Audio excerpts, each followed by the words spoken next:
Salutare tuturor, sunt Andrei de la Asociația Istoria Vie. Simțind lipsa evenimentelor de reconstituire istorică, zilele trecute am decis să gătesc în mica mea bucătărie de acasă o rețetă medievală. Rezultatul a ajuns pe Facebook și destul de repede am primit rugămintea de la câțiva prieteni să fac niște mici tutoriale despre cum putem introduce bucătăria medievală, arta culinară medievală, la noi acasă, într-o bucătărie modernă. Drept pentru care, în acest prim video, rețeta prezentată va fi probabil una dintre cele mai dragi asociației noastre, provine din Italia secolului al XIV-lea și se numește torta ungaresca, adică tarta maghiară. Ce anume l-a făcut pe autorul anonim al rețetarului italian din secolul al XIV-lea să considere că această rețetă este una maghiară, încă este discutabil. Cert este că în Evul Mediu cunoaștem numeroase feluri de mâncare care sunt atribuite etnic. Este posibil ca autorul rețetarului să fi ajuns să cunoască această rețetă direct dintr-o sursă maghiară, la fel cum este probabil ca acel ungaresca din numele rețetei să însemne că este o mâncare în felul în care ar fi gătit-o maghiarii sau cum credeau italienii de la vremea aceea că ar găti maghiarii. Cel mai probabil pentru că este o rețetă cu multă carne și picantă și totodată aluatul este unul specific cumva din epoci timpurii bucătăriei maghiare.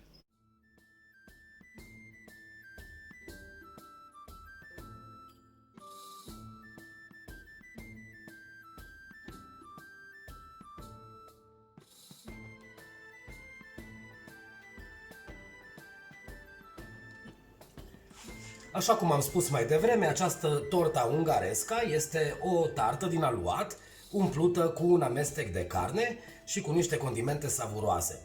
Apropo de asta, ca fapt interesant din istorie, știm că poate și condimentele în sine au dus la concepția că această rețetă ar fi de proveniență maghiară. Stereotipul medieval era că maghiarii mănâncă foarte picant și undeva în vremea regelui Sigismund de Luxemburg, chiar când regele a fost într-o vizită la curtea franceză, a rămas memorabil evenimentul consemnat, cum că regele a adus cu el o întreagă suită de bucătari, iar nobilii francezi nu au putut să mănânce mâncarea, cel puțin nu cu plăcere, pentru că era atât de picantă.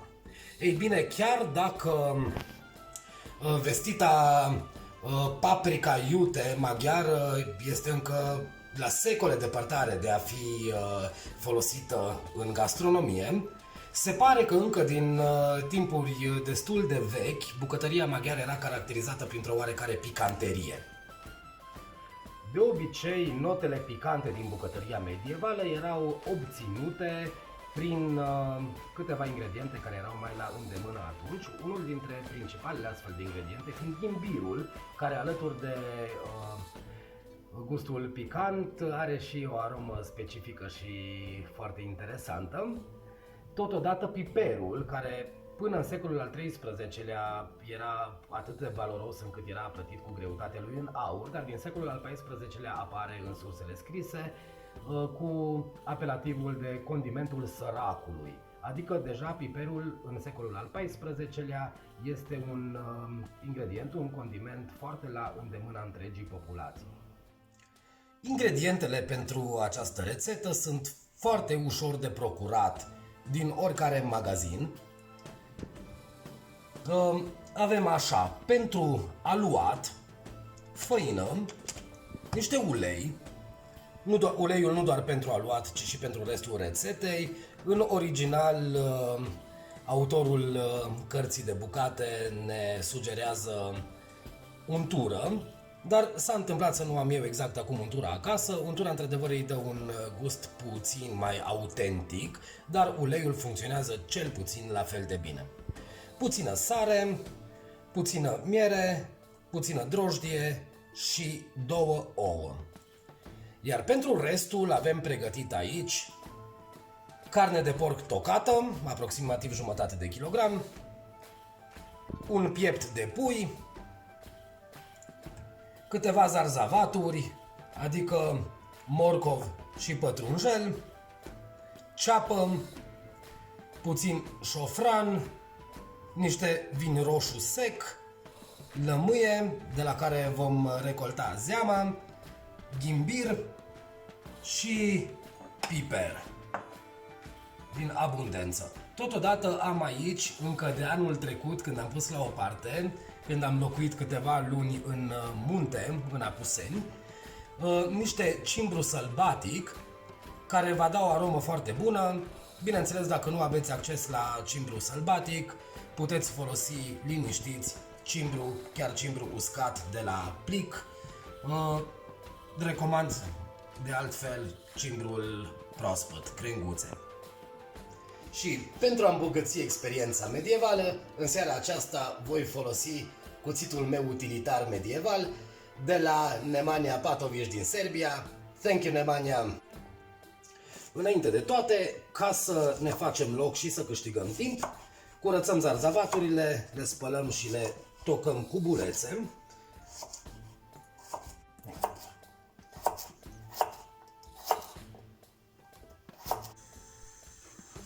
Punem la fiert legumele.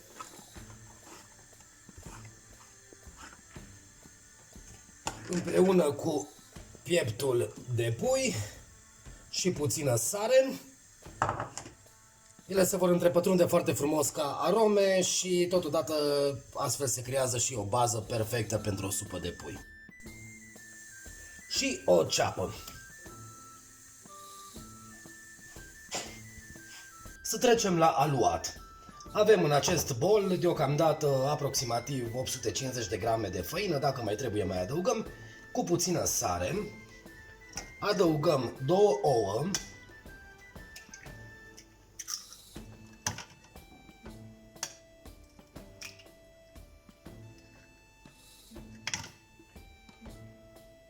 puțin ulei,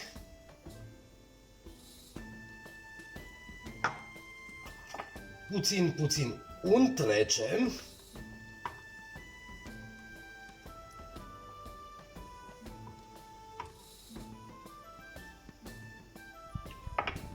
și apă călduță în care am dizolvat drojdia cu puțină miere. Nu punem pe toată de la început, că poate e prea multă.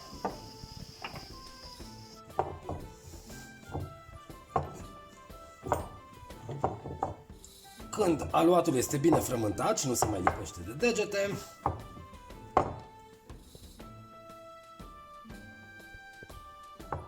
îl lăsăm să se odihnească acoperit. A venit vremea să ne ocupăm și de umplutură. Voi mai tăia o ceapă și jumătate. Eu am optat pentru un mix de ceapă albă și roșie, dar doar de dragul diversității. Nu o tăiem exagerat de măruntă, pentru că atunci când mâncăm vrem să ne întâlnim cu fiecare ingredient în parte. Bun, e timpul să plângem. În timp ce legumele și pieptul de pui fierb, sunt aproape de a fi gata, punem la călit ceapă în puțin ulei.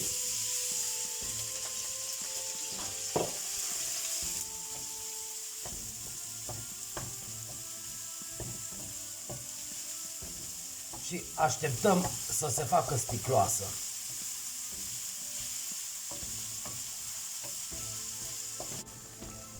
Ceapa este suficient de călită, în tigaie vine să-i țină tovărășie carnea de porc, pe care o călim împreună cu ceapa.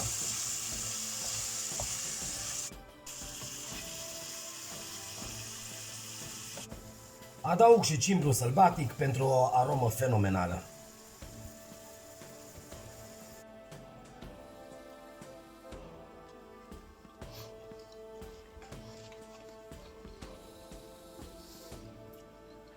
Între timp s-au fiert legumele și puiul pe care l-am tăiat în bucățele mici. Am aici pregătit niște ghimbiri cu dedicație specială pentru colega noastră Ana Creangă, care este cea mai mare iubitoare de ghimbiri pe care am avut onoarea să o cunosc până acum, cu puțin șofran și aici amestecăm și zeama de la jumătate de lămâie.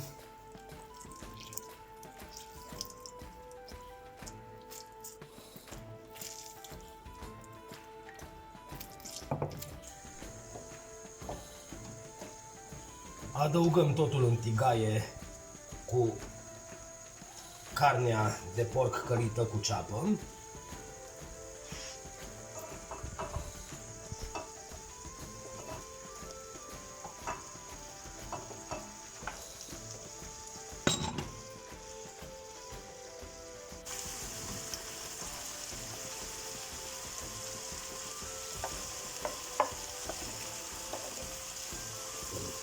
Zeama de lămâie cu ghimbir și șofran,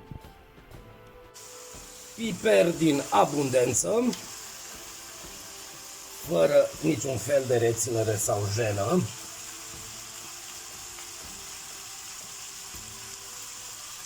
roșu sec.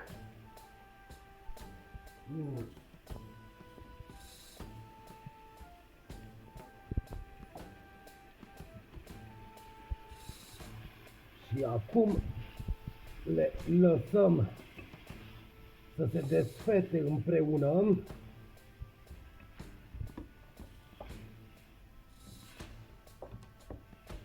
Într-un adevărat festival de arome. Iau ce știau medievalii aceștia.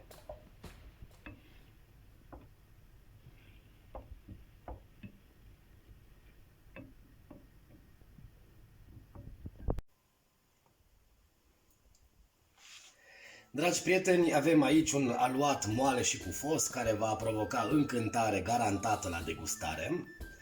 Acest aluat îl vom împărți prima dată în două.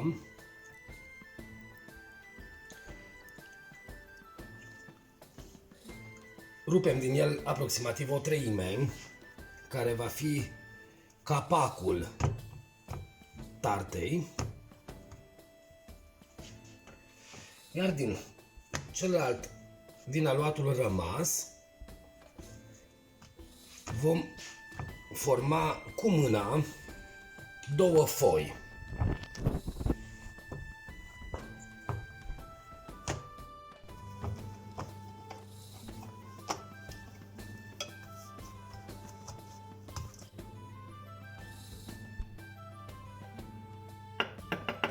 Ungem tava cu unt. Ne ferim să ne lungim puțin mâinile.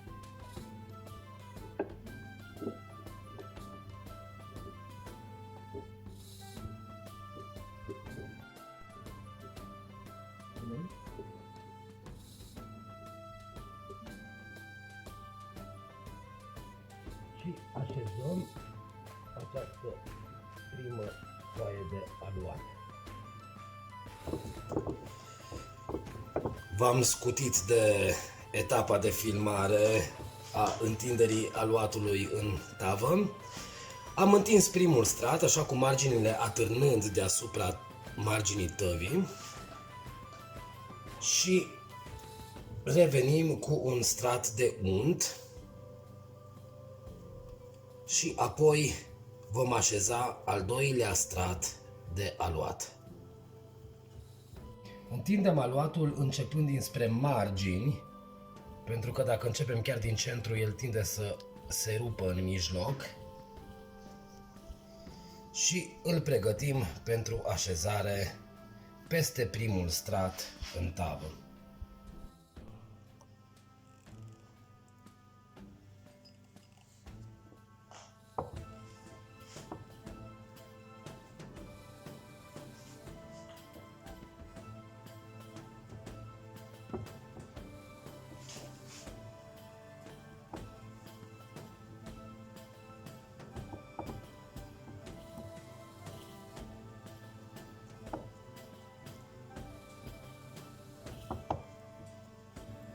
Am așezat și al doilea strat de aluat, iar acum vom umple aluatul cu această minunăție.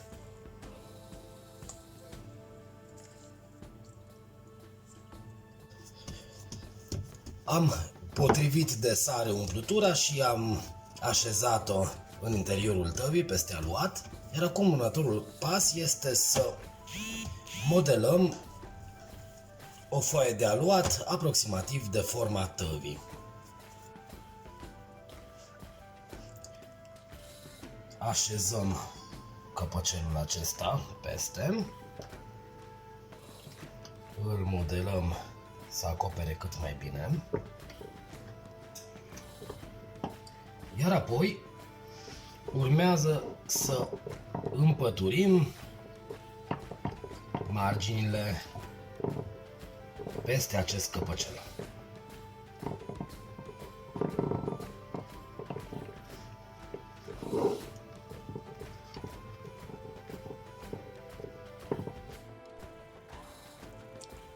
Tarta e pregătită, o introducem la cuptor la temperatura de 160 de grade după preîncălzire, temperatură venită pur din intuiție, pentru că, bineînțeles, rețetarul medieval nu ne specifică asemenea lucruri și nu ne specifică nici cât anume trebuie lăsată, așa că o verificăm din timp în timp și o vom scoate când este gata.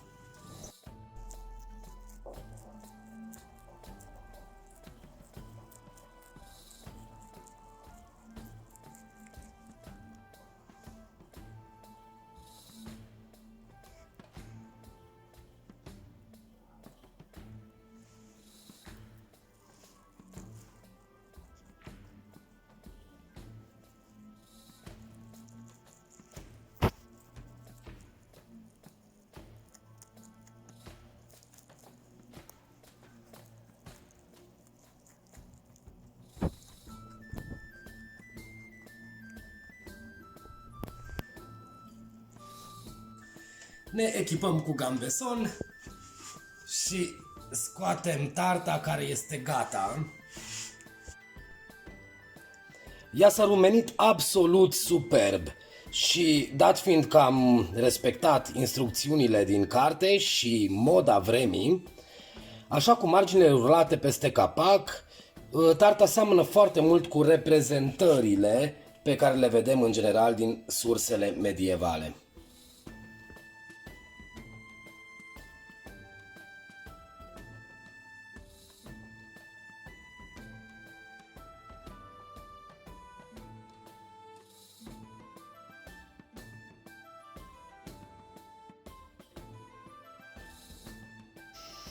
Momentul adevărului. Acum să vedem cum a reușit experimentul.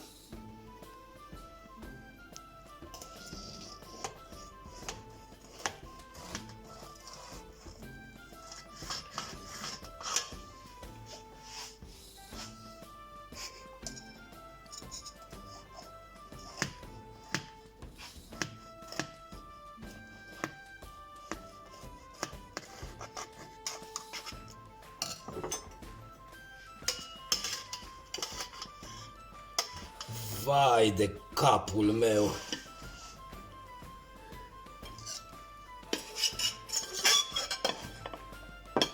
Vai!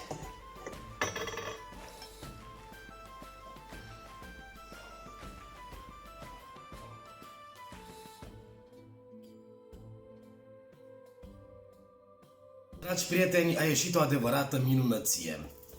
Trebuie să vă menționez faptul că, deși plăcintele umplute cu carne sau cu dulcețuri erau poate chiar echivalentul fast food-ului medieval și se puteau cumpăra pe la orice colț de stradă într-un oraș, această rețetă este probabil destinată unor consumatori mai cu stare, deci este cu adevărat ceva special. Și aș mai menționa și faptul că, în general, documentele nu prea ne consemnează mâncarea de zi cu zi a oamenilor mai săraci. Majoritatea rețetelor care au fost înregistrate în rețetariile medievale au fost puse în scris, sunt de obicei destinate unor consumatori cu stare. Dragi privitori, fie că sunteți practicați de reconstituire istorică medievală și acest film v-a ajutat să vă îmbogățiți repertoriul culinar pentru evenimente, fie că sunteți din afara acestei sfere de activitate și clipul acesta v-a ajutat poate să știți să vă surprindeți oaspeții la un eveniment special prin a pune pe masă un fel de mâncare deosebit. Și aici spun deosebit nu ca și în altă artă culinară, ci neobișnuit în zilele noastre. Sper din suflet că ați putut extrage informații utile din acest videoclip. Dacă mai vreți să vedeți materiale asemănătoare, atât despre arta culinară istorică, cât și despre alte aspecte de istorie vie, nu ezitați să vă abonați la canalul nostru, aici. Totodată, vă rog să îmi împărtășiți părerile voastre în comentarii, la secțiunea de comentarii, pentru că, nefiind bucătar profesionist, deci filmograf, orice sfat este absolut binevenit. Ajutați-ne să creștem performanțele acestui canal și calitatea informațiilor pe care vi le transmitem. Totodată puteți să ne urmăriți activitățile în linkurile de mai jos, unde puteți găsi atât pagina asociației noastre, Istoria Vie, cât și pagina principalului proiect de reconstituire istorică al asociației noastre, trupa Compania Dragonului.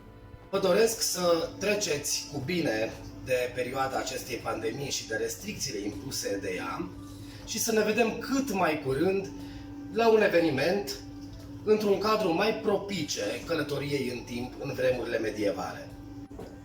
Până atunci, dragi prieteni, din inima Transilvaniei un călduros Servus Tok și nu uitați să păstrați istoria vie!